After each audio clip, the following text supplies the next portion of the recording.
So this is an interview with Dr. Eric Pearl. And actually, Eric, you're catching me at a very interesting time in my life. After 28 years of taking care of my dad, because he had a stroke, he died just a few days ago.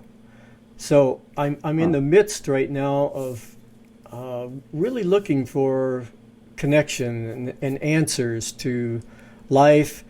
And I've been on this quest for quite a while because I really think that at least our solar system, if not just our Earth, but we're coming into an area where we are getting a different kind of frequency of information. And that's what really sparked my interest with you, because you seem to be on the forefront of something pretty interesting.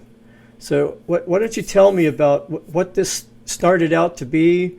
I mean, even, I know you've told this story probably a lot of times, but a lot of listeners probably haven't heard it. And I'd like to know, like right from when your lamp came on, what do you think happened at that particular moment in your life? Well, it wasn't just from that moment, and you can't attribute it to any one specific moment. The reality is that my mother died giving birth to me and came back to life at a time where you didn't talk about this. So many people like to feel that that had something to do with it, since I was still attached to the umbilical cord. And it was a very interesting experience, which I think I'll take a second to share with you, because I think it might be a little pertinent to what's going on in your life.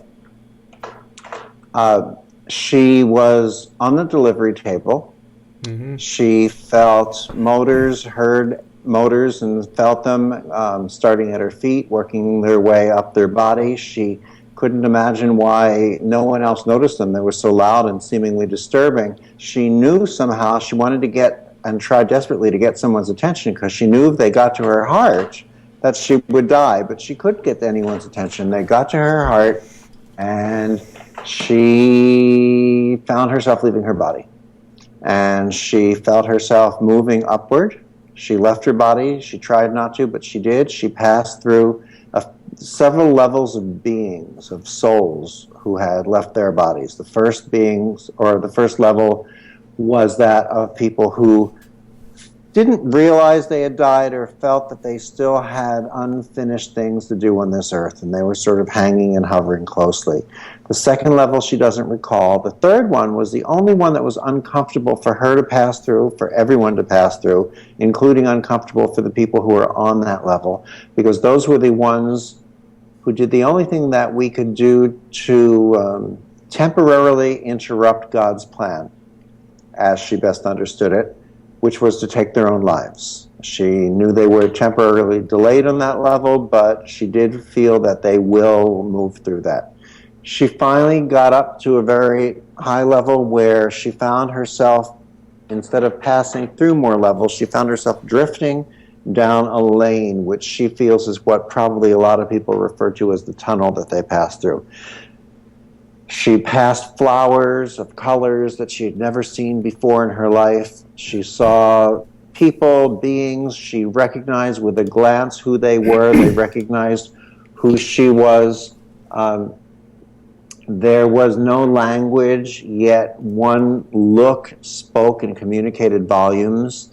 She felt herself moving down this lane even though she wasn't walking.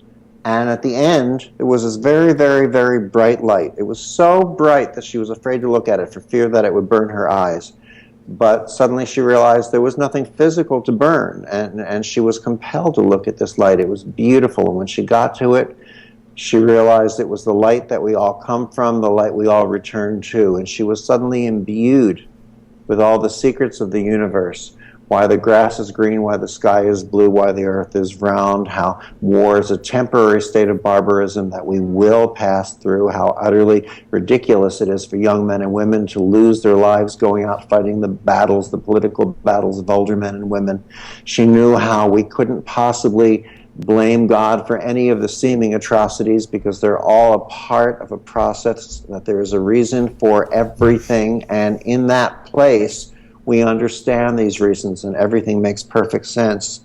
She said there was only one regret that those who pass have. And that's that those of us who are left behind mourn them because we don't understand what a beautiful space it is that we all left, that we all returned to. And she said, and it is just moments within which we are all there with each other once again. And her life was laid out before her. She knew it was a beautiful life, it was a good life, and yet there was no judgment, which sounds contradictory, but it's not. And as she was just in this exalted place of wonder and beauty, she suddenly found herself being sent back. And now for all the struggling she did, not to want to die in the first place, now she did not want to leave. But she was told she had to come back to raise her son. And she was programmed to forget, to not remember all of those insights and memories that she had, the complete understanding. And she struggled very hard to hold on diligently to these few memories of it and understandings that she came back with. And when she did come back, the fear of death that she had all of her life was completely removed. It never did return to her. Never did return to her. As a matter of fact, she was told by the woman sharing the bed next to her that she was reciting the scripture in tongues, and she doesn't know the Bible in English, and she doesn't know any languages. And sometimes people will say, well, maybe it was just a dream. She said, you don't wake up from a dream with a lifelong fear of death suddenly gone. And this was my experience, my birth, my introduction into this particular life. So there had to be aspects of this that I experienced alongside of her. So did it begin when the lamp suddenly turned on? I don't really think so. Yeah, I have a feeling not. I have a feeling not. But I will tell you, it seemed like a normal night. I was asleep for about an hour or so, and suddenly I was awakened by a very bright light. It wasn't anything spiritual or metaphysical. As you said, it was simply the lamp next to my bed. It had, for some reason, decided to turn itself on. Now, I had had that lamp for a good 10 years at that point in time. It hadn't selected any other propitious occasion to self-ignite, but there it was. And at the same time, I had a very clear, strong feeling, a sensation that there was somebody in my home. Right. I don't know how to express how real this felt. Let's just say that I found myself getting up somewhat hesitantly, somewhat bravely, grabbing a knife, a can of pepper spray, and my Doberman pinscher to go hunting. Hey, you know what, Eric? Sure. Before you go on, I just want to thank you for that introduction. That was a really a good gift to me. Thank you. My pleasure. My pleasure. There was a profound message in what you said that really helps right now. Well, my mother did die just a little over 2 years ago. And I want you to know that it was this knowingness, this understanding of her experience that allowed that to be such an easy transition for me, because even towards the end, she had no fear of death. She knew she wanted to be there again. And to tell you the truth, I would love to be there. I am not planning on leaving my lifetime anytime before its natural scheduled flow of events. I have lots to do here. I'm not planning on leaving soon.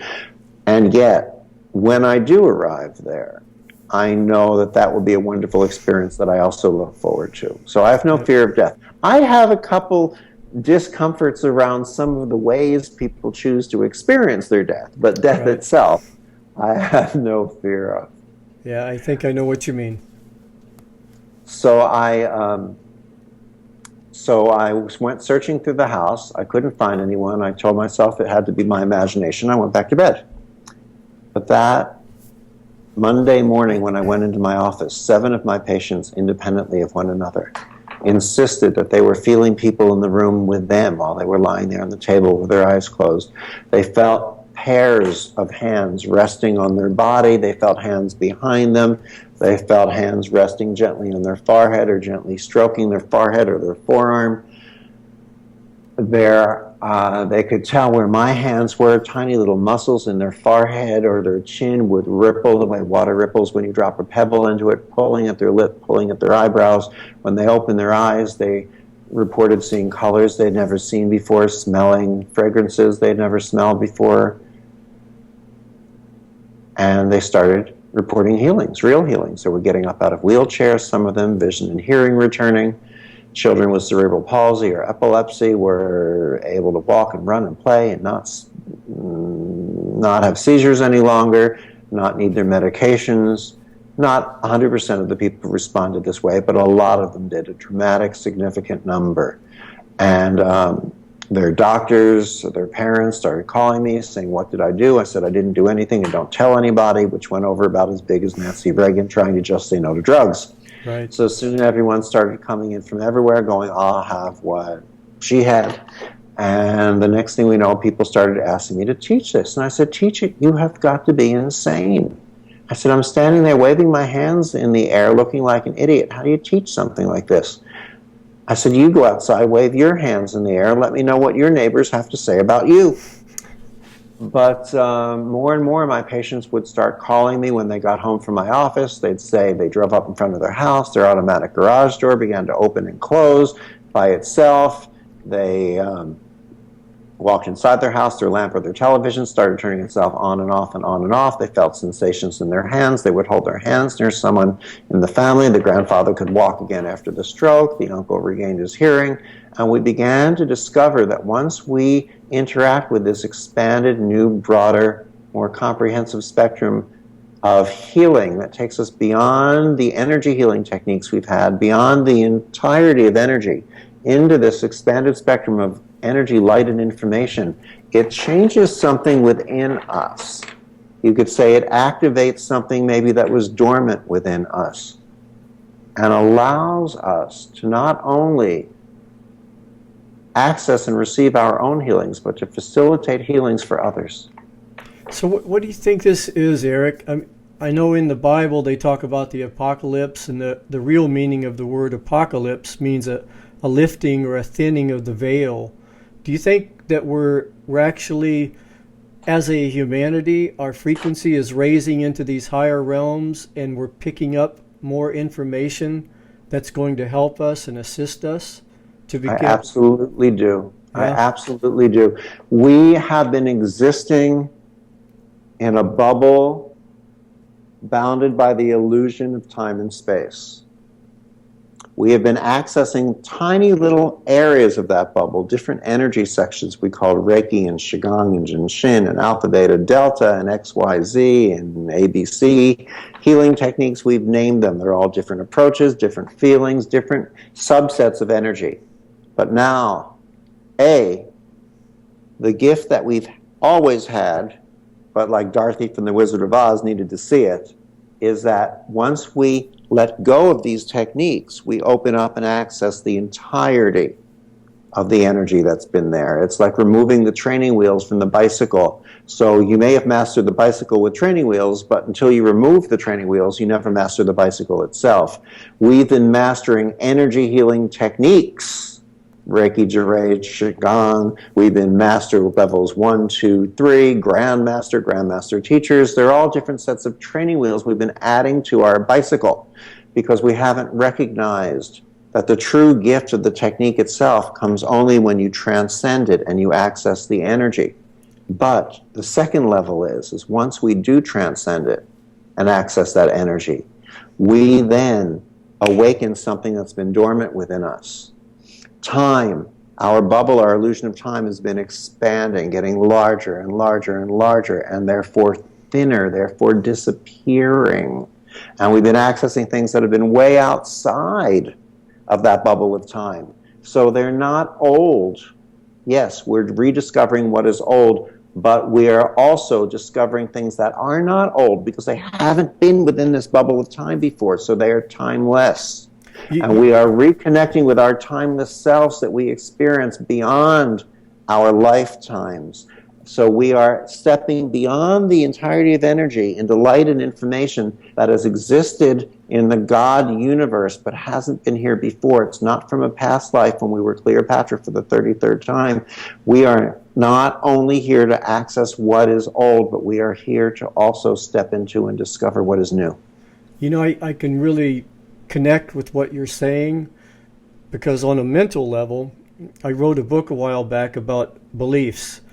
And it's To Believe or Not to Believe, the social and neurological consequences of belief systems.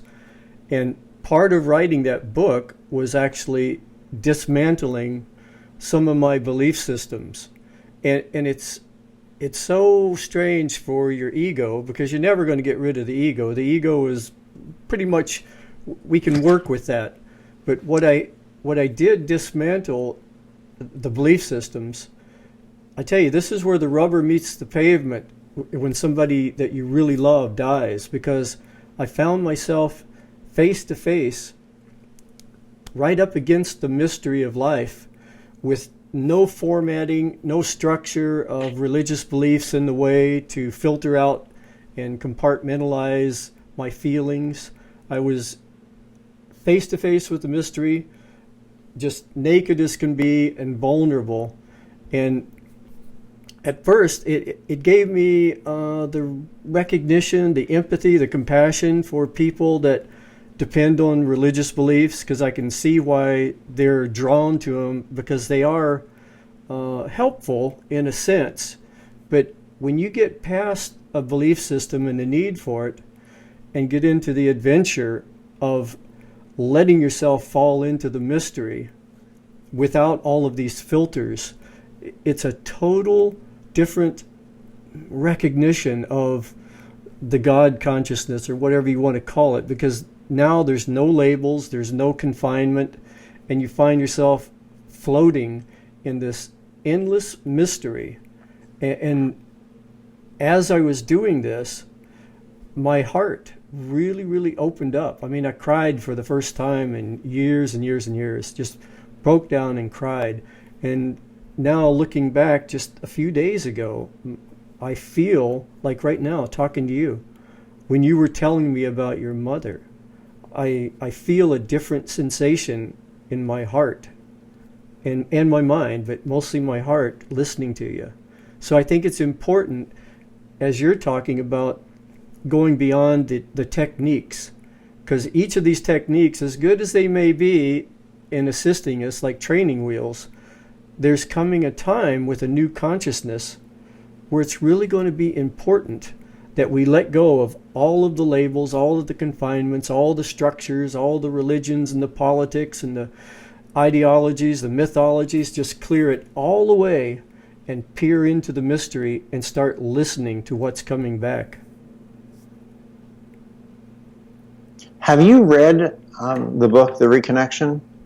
The book that I'd written? Yeah. No, I've just read this last one. Oh, Solomon Speaks. Yeah. That's the new one. Yeah. I want you to read the first one. It's called The Reconnection. Heal Others, Heal Yourself. Okay. And the second chapter of that book is the story of my mother's life after death experience. It was the most difficult to write because I had to spend so much time on the phone with her trying to get the words right, and continuously we found the words as best as possible, but continually she would explain to me that we just don't have the words here to express the experience, the beauty that is there. Yeah, we don't have the linguistic capabilities or the concepts to fit it in.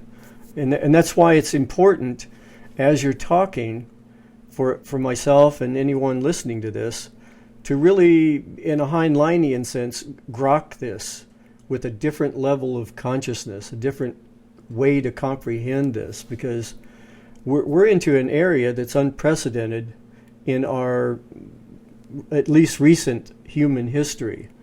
And I think as we try to go into this, it's going to be important to experience it with different levels of our being without trying to fit it into our old paradigms. You cannot fit it into our old paradigms because our old paradigms fit into this. That's a good way to put it, too. Yeah. You see, reconnective healing has so much research behind it because the healings are so much more comprehensive and dramatic than our energy healing techniques, because they also tend to be fairly instantaneous. They also tend to be lifelong, and there's so much study going on with it. But when I first discovered it and I started talking to people around the world about it, everyone tried to fit it into their preconceived toolbox. They all thought it was another tool for their toolbox. And what we began to discover is that our toolboxes, with everything in them, all seem to fit inside of this. There's something more, but the ego that wants it to fit inside of the toolbox is exactly what prevents us from accessing it. Right. Now, we mentioned ego before. Ego is not a mistake of God. God didn't accidentally drop the ego into the human being and go, oops, now I'll never get it out. Right. Ego is a tool from which we are here to learn. We're to learn balance, to utilize it, and to also learn not to allow the ego to lead, and that's very important. Yeah, it makes For example, if my ego were leading, then I would say, sit in this perfectly organized room in my house where you can't see that anything might be amiss. But my ego is not going to lead. My thirst is. So we're walking into the kitchen while we're talking. How do you do? And then I'll walk us back. A real-life demonstration. There we go. A real-life tour. Here's my home. Here's my kitchen. Here's my refrigerator with my I Love Lucy magnets on it.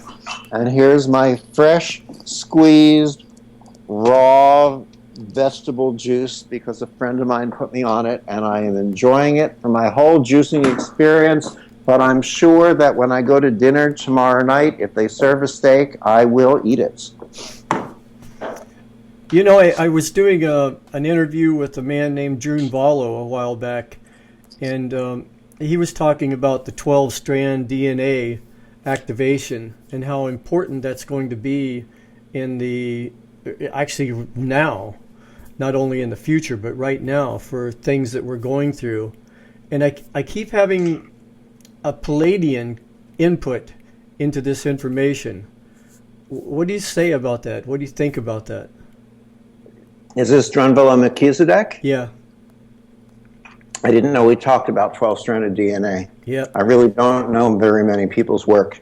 It does relate very strongly to the Pleiadians. However, let's not get too caught up in things needing to be Pleiadian, because we are here as part of an evolution. The Pleiadian aspect of our existence is one facet of the diamond of our existence. And we have many, many, many different facets, and all the facets exist in the diamond simultaneously. So whether we're from Sirius, whether we're from the Pleiades, or whether we're from New Jersey, these are all facets of our diamond of experience here. Yes, we have all of them. And yes, the Pleiadian aspect has been stepping up, knocking on our door, and speaking a little more loudly recently. And it could be when you wear a diamond in your hand, you hold your hand a certain way and you see it that way all the time. And so our angle might have the Pleiadian angle right now. But take the stone out, clean it, put it back in, it might be in a different rotation, and you might start to see different aspects feel more dominant in your conscious awareness. Tell me something. When you, I was watching your interview with Dr. Oz. What did he tell you, like off the record? How did he feel about this? You know, he did not say really anything off the record. He didn't say anything much that wasn't on the show. They did something interesting on the show. They showed the end result of the woman's healing, but they didn't show me doing the healing process. That was rather interesting. I wasn't sure why. Right. And so when you go to the internet, if you look up, Eric Pearl and Dr. Oz, you'll see segments of the show, but they won't even show when the woman had the complete healing on it. But when she did have that healing, he only spoke 2 words. What were he they? said, I'm flabbergasted. And it takes a lot to it takes a lot to flabbergast Dr. Oz. Apparently, he couldn't have said anything more perfect. Right. Yeah. It's really good because that's reaching a strata of society that are just now starting to tune in to these possibilities. I mean, it's just been recently, this past maybe 5 or 10 years, that people are opening up to even alternative healthcare. So, well, they had asked me if I could find medical doctors who could talk about this work. And so we had found names of doctors and given it to them, and their medical staff vetted out these doctors' credentials and had them come into the show, and they sat in the audience, and so did people who had had medically documented healings, and the doctors were there to support that the healings were real as they took place. But he got so involved, I guess, with the healing demonstration that we did on the air, assuming that was his reason, that the doctors who flew out to be on the show, he never put on the program. They were just in the audience. Yeah, it's difficult to figure some of this stuff and why they do things in the media the way they do it. I'm not going to stick it on that. I'm not going to attribute it to why the media does something as if it was a bad thing. I think he really just lost track of time and became so fascinated with the actual healing that went on in the air, because he was very, very nice throughout. But you see, he had brought a woman onto the show that their medical team had vetted, found a 10-year record or something of her injury, her documentation, I don't know if she had surgeries. I know she had MRIs and x-rays and all the physical therapy. And so he knew she was real. And when we demonstrated the healing on the air and he witnessed it right in front of him, I think he became so fascinated with that he lost track of time and didn't realize or didn't remember that he had these doctors in the audience that he had requested. Do you think some healings that, say the healings that don't happen, do you think some people have an illness as a teacher and they have to have... Absolutely. Yeah. Absolutely. So I've heard it said some of us need our illness to give love, some of us to get love, some of them for our own lessons, some to help others with the lessons that they have. I mean, your father, I should say, went through his own learning process, through what he went through, and you are going through yours, and that's part of his legacy, of his gift to you, in helping you discover the changes that you are now experiencing. Yeah, matter of fact, I had a really good friend tell me that just today.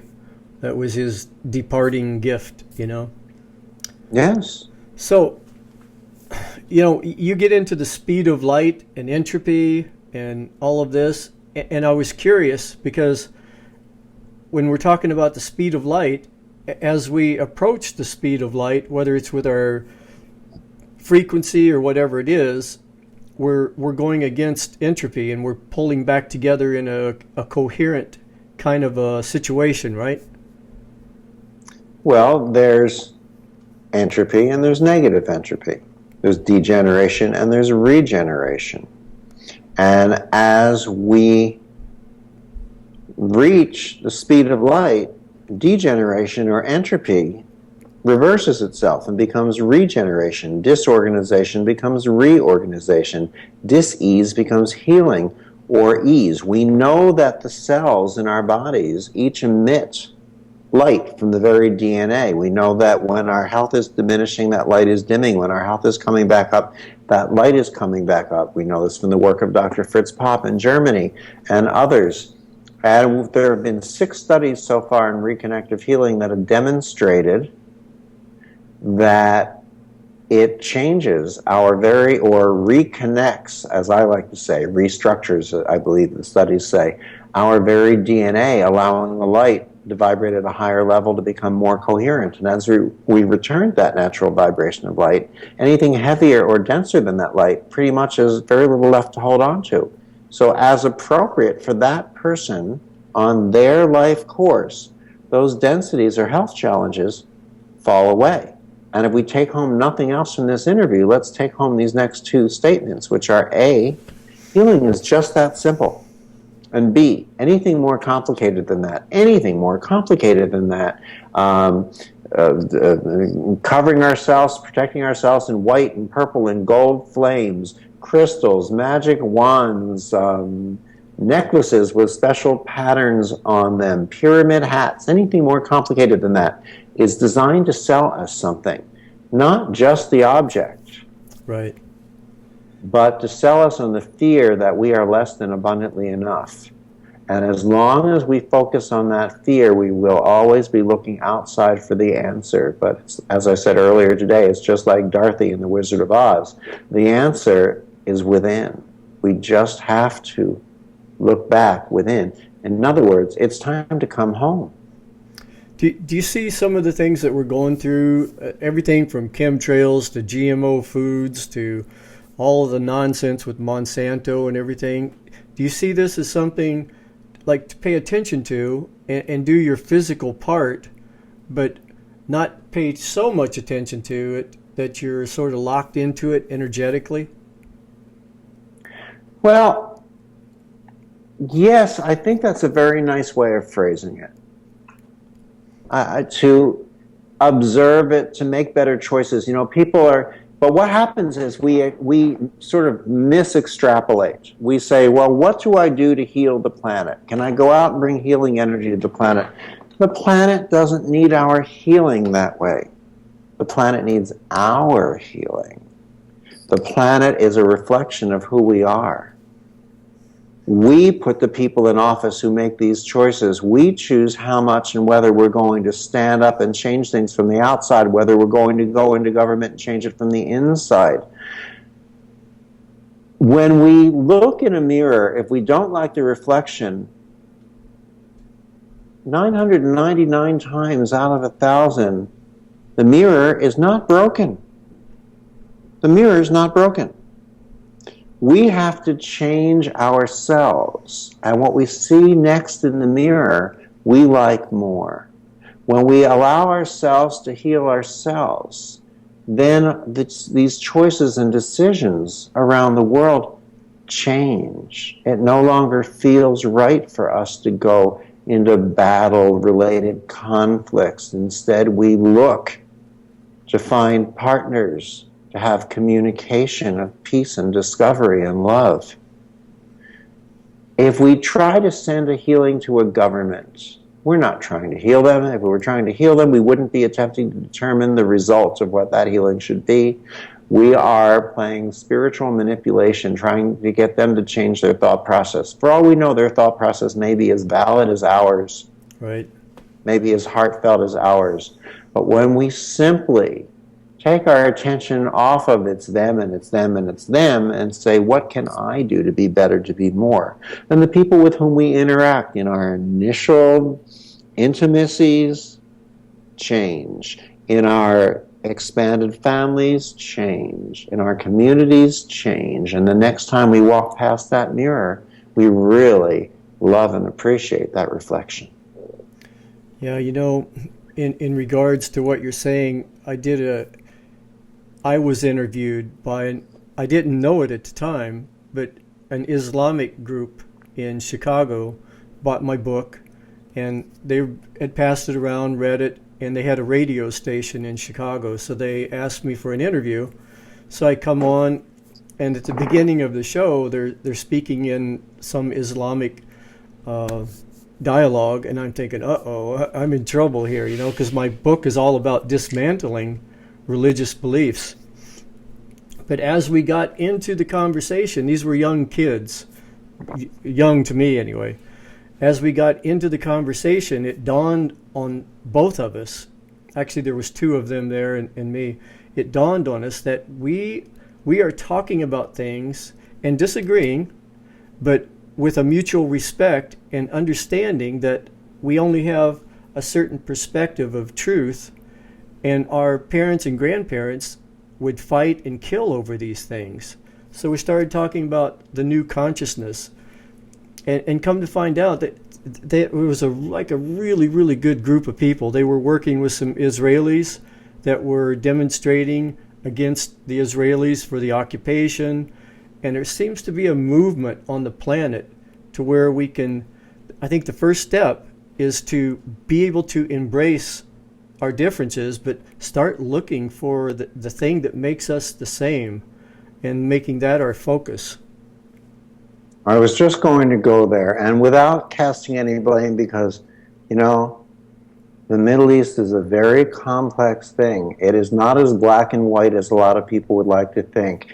The occupation is not, it's considered the occupation by those who don't like it, and yet there's very good reason for it at the same time. In other words, no side is 100% good or bad in that one, even though we would like to make it seem that way. Right. Now, that said, if you look out the window behind me, you probably see trees.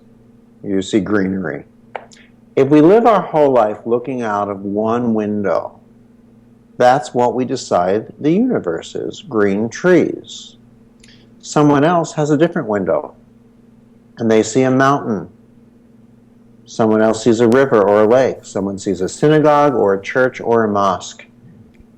And they tell us about their window. We say, oh, their window must be wrong because we don't want ours to be wrong. We're in fear of it being wrong. The window that we looked out of and our parents and our grandparents and our great-grandparents can't be wrong. But maybe we meet someone who makes us feel more open, less challenged, less intimidated. And we decide to look out of their window and we see that one shows a synagogue and one shows a mosque, one shows a river and one shows a mountain. And we get interested. We decide to look out of more windows and more windows and more windows. But you know what? We discover more of the diamond by looking out at those facets. I get it. But even if we stop and look out of every window is limited by the window frame. Every window is further limited by the wall that supports the window frame. Right. So we'll never see 360 degrees in all directions until we're willing to all go outside, join hands, go up on the roof and have a party, for God's sake. And then, and only then, can we see 360 degrees in all directions. Who is the one person who cannot see 360 degrees in all directions on that rooftop? It's the person who comes up so insecure, they're carrying part of their window frame with them. Right. They're not only the only one who can't see the whole picture, they're the only one who doesn't know that they're the only one who can't see the whole picture. Reconnective healing is not an energy healing technique. It allows us to transcend our techniques. The person who cannot facilitate this grand level of healing that most everyone who does reconnective healing can do is the person who tries to bring part of their window frame, who tries to mix it with technique and doesn't realize that you can't mix an open picture with a window frame. You can't ride the bicycle perfectly if you just want to add a little bit of a training wheel to it. You've got to remove the training wheels, and this is a challenge to us. This is what we teach.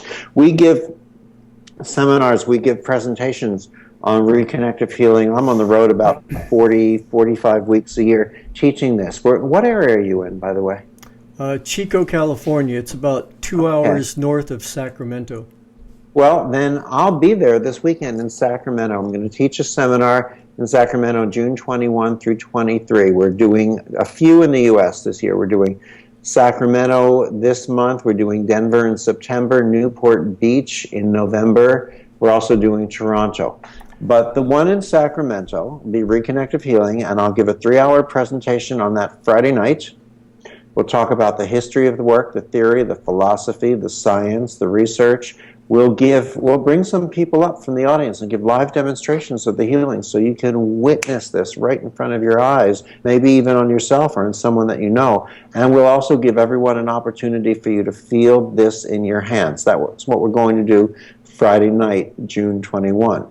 But June 22 and 23, that Saturday and Sunday, is a real working seminar, and I tell everyone, don't come, and I mean it, don't come if you think we're all going to sit around, hold hands, and sing Kumbaya. My Lord, it will not happen that way. Right. I demonstrate a level of the work from the stage, and we all go to massage tables. So, for instance, if you're there, you might stand at the head of a massage table, someone else will lie down on your table. The teaching team and I will walk around, we'll shake your hands, we will show you how to feel this, how to access it, how to find it, how to play with it, and you will witness right there in front of you, most likely the person on your table, go into involuntary movements, arms or legs jerking, fingers moving. We'll show you how to access a different portion of it. You'll see their eyes maybe rapidly dart back and forth, or their eyebrow muscles pull.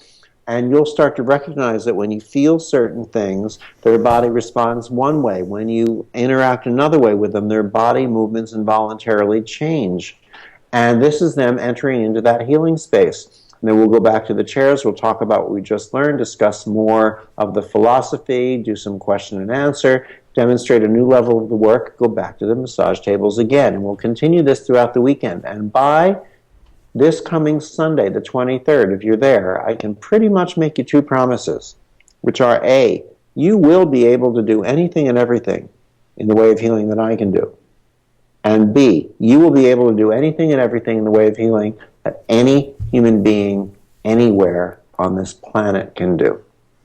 Well, don't be surprised, because I think my wife and I will show up. Oh, good. Yeah, that would be really interesting. Is all the information for that on your website? It's all on www.thereconnection.com. You have to use the word the. Just like the book is called The Reconnection, Heal Others, Heal Yourself. The website is thereconnection.com. But you are wanting to talk about a different book. You're wanting to talk about the Solomon Speaks book, which is a new one. And I should tell you how that came about very briefly, which was I held my hands near one of my patients when these healings had begun a few months into them. And the patient lost consciousness and spoke 6 verbatim phrases, and then it happened to 3 patients the next day and 5 patients a day or 2 later.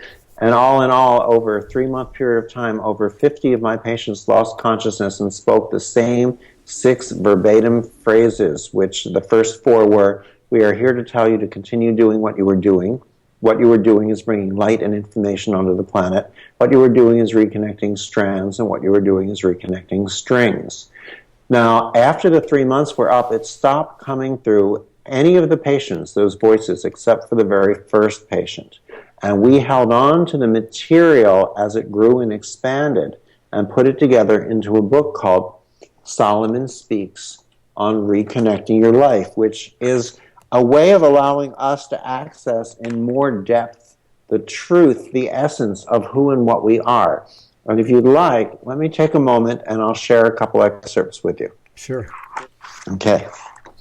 Now remember, these words were being spoken to me, but not to me, Eric Pearl. To me, Eric Pearl, who was opening the door and bringing this consciousness, this awareness, this level of healing and evolution onto the planet. But now, for everyone who learns this, and I've taught close to 100,000 people so far, you are bringing this onto the planet, and you will be as you're learning it this weekend. So listen to these words speaking to you, because they are. Your heart is coming here to understand a deeper sense of your truth. You need to recognize your heart is in the space that is allowing you to illustrate your greater being. Your feelings now are being carried through in a different plane, and your energy exists in this sphere of influence that is central to your understanding of a different sphere of influence.